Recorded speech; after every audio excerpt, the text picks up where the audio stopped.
Hey folks, Tony here again from KidsTabletsWithWiFi.com.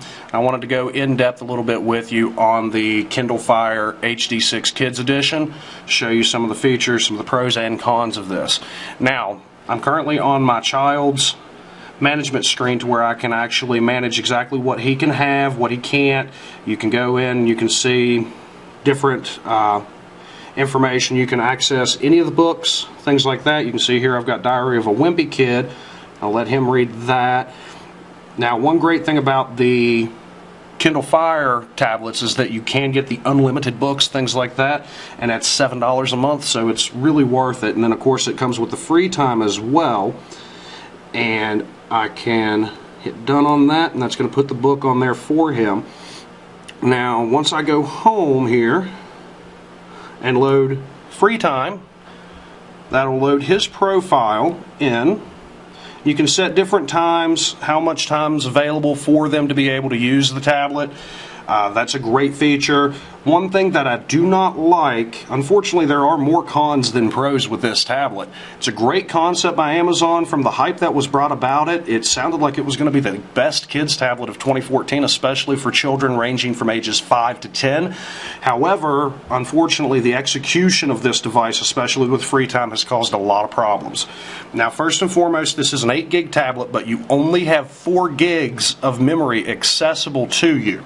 And what that means is you're going to run out of space really fast, especially if you download any types of videos, things like that, any apps. Some of these apps are 150, 200 megabytes or more, so you're going to run out of space with about anywhere from 10 to 15 apps. And if you're trying to use this as a parent as well, what happens is when you log your child out, it doesn't exit their free time profile completely, and you will actually lock the tablet up. Now, one problem that I did run into is in order to free up memory, if your child, for example, you can set how much time they're able to view movies and how much time they're able to read, how much time they have on the tablet as a whole.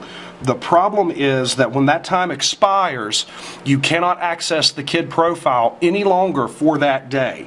Now, if you've set up that they only have access, say, from 7 p.m. to 8 p.m. before bed, if it is any time outside of that window, you cannot access the child profile. Now, the problem with that is, as a parent, if they lock the tablet up and it's outside of that profile and you're wanting to use it, if it is 5 o'clock in the afternoon, you cannot access the kid's profile because it is outside of their window. And the applications from free time can only be managed from within the child profile.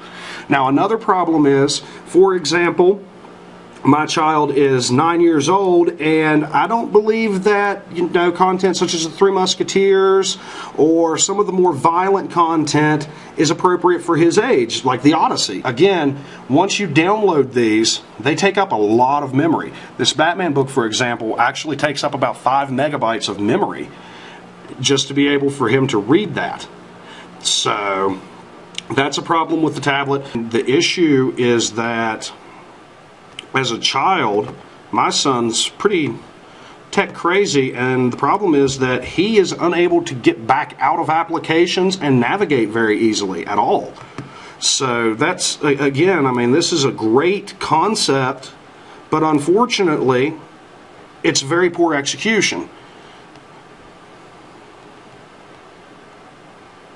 Here's one of the videos. I'll show you how it loads really quick. I mean, the screen resolution is incredible for this. It is an HD screen, of course. You can hear the sound coming off of it, and it is pretty impressive there. The other nice thing is the videos will actually stream, as well as you can download them to the device to take with you on the go. So that does make it nice. Now here I'm going to show you a problem with this tablet.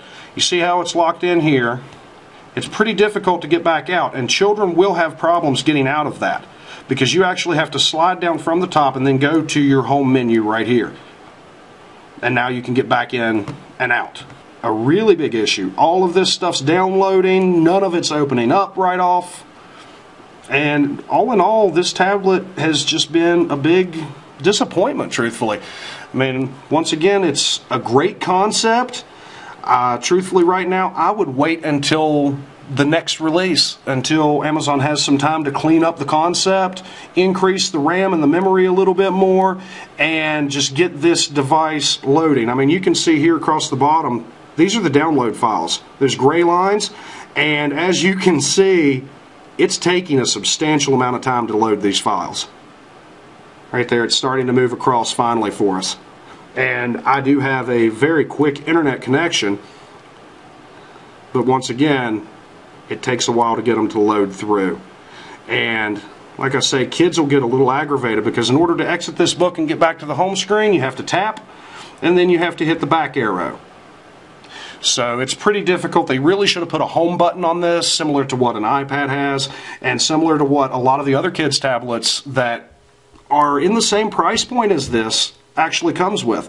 Now, everything's not negative with this tablet. One great thing is that it does come with a 2-year worry-free warranty, meaning that if it gets broken in 2 years, Amazon will replace it. And that was its biggest selling point to me personally because, you know, kids can be rough with technology. And even if it's not your child necessarily, how often does your child have friends come over? And that can be a big issue. I know some of the children, my cousins, things like that are related to my son are pretty rough with toys, and that can be a big issue as far as getting things broken. Now see, here's where problems really start to arise. When you have the photo portfolio style books, it's much harder to get out of those. You have to tap and then come down here and hit the back arrow. That pulls you out. Now again, for me it's not that big of a deal, but for a child that's certainly an issue. So again, unfortunately, I would pass on this tablet until Amazon has time to really work out the issues. The load times, I've already exceeded the memory just downloading these few books again and the few apps that are on here for games. I do want to mention one more thing to you before we exit this, and that is the fact that there are a lot of games missing that kids want to look at. Now, my son especially, he wanted Angry Birds Transformers, things of that nature, and those apps are not available. Now, Angry Birds and Angry Birds Transformers are both on here now, but it did take, Angry Birds Transformers took about a week and a half to come out on the Kindle Fire, and Angry Birds was available whenever we first got the device, of course, but it's been out for quite a while.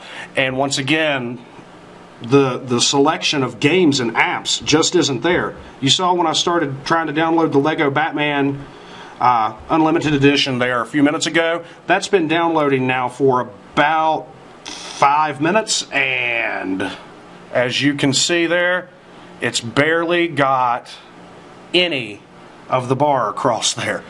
So, and that's not the internet connection, unfortunately. That is the speed of the tablet. It's just not there yet.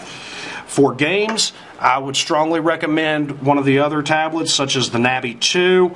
For games and apps, for books, if you really want to get a Kindle for your child, then I would just go with a regular Fire HD and just set up their own Amazon account like you had to last year, unfortunately. So, hopefully you guys have found this review to be helpful. If you would, please feel free to click right down here over our icon and head on over to kidstabletswithwifi.com. Check out our top recommended tablets for 2014 and moving forward. And thank you guys once again for viewing. Have a great day, and I hope you find the tablet that works best for your family this holiday season. Thank you.